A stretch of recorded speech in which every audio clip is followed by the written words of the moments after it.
The good news today, Chicago beaches and pools did reopen as conditions improved a little bit, but as people arrive at Chicago's O'Hare Airport, some may be surprised by how smoky it still is here.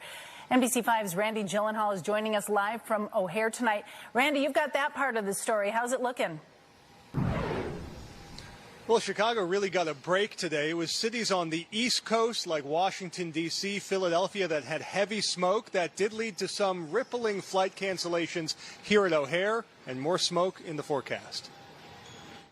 Planes land against blue skies in Chicago. What a difference a day makes. The skyline may be a bit hazier than normal, but nothing like the blanket of ash and soot that sat over the city and the suburbs. I was surprised I could see the sky today. I could actually see downtown now, and yesterday I couldn't see nothing. Sunshine peeking through at Montrose Beach as Chicago reopened its beaches today and city pools, anticipating at least a brief pause in the smoke. Today a little better. This morning was tough, but now it's clearing up. And weekend events are mostly on. The Cubs hosted a game at Wrigley tonight, while vendors were back out selling summer treats. Yesterday was terrible. Nobody was out. Today it's a lot better, no smoke. But air quality might dip again as soon as Saturday. Unpredictable winds and the wildfires burning in Canada and northern Minnesota could take weeks of heavy rain or even until the first snowfall to extinguish. These fairly isolated forests, hard to get to. They might not have roads, so it's really hard to fight those fires up there. A forestry specialist with the Open Lands Lakeshore Preserve says it's clear our Midwest summers will have to factor in the air quality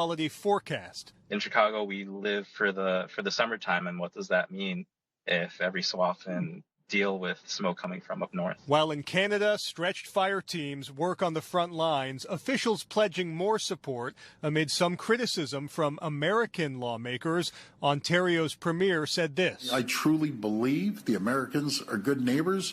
If there's some politicians out there chirping away, well, maybe what you should do rather than complain is send support, send help, because we have done the exact same thing for our American friends.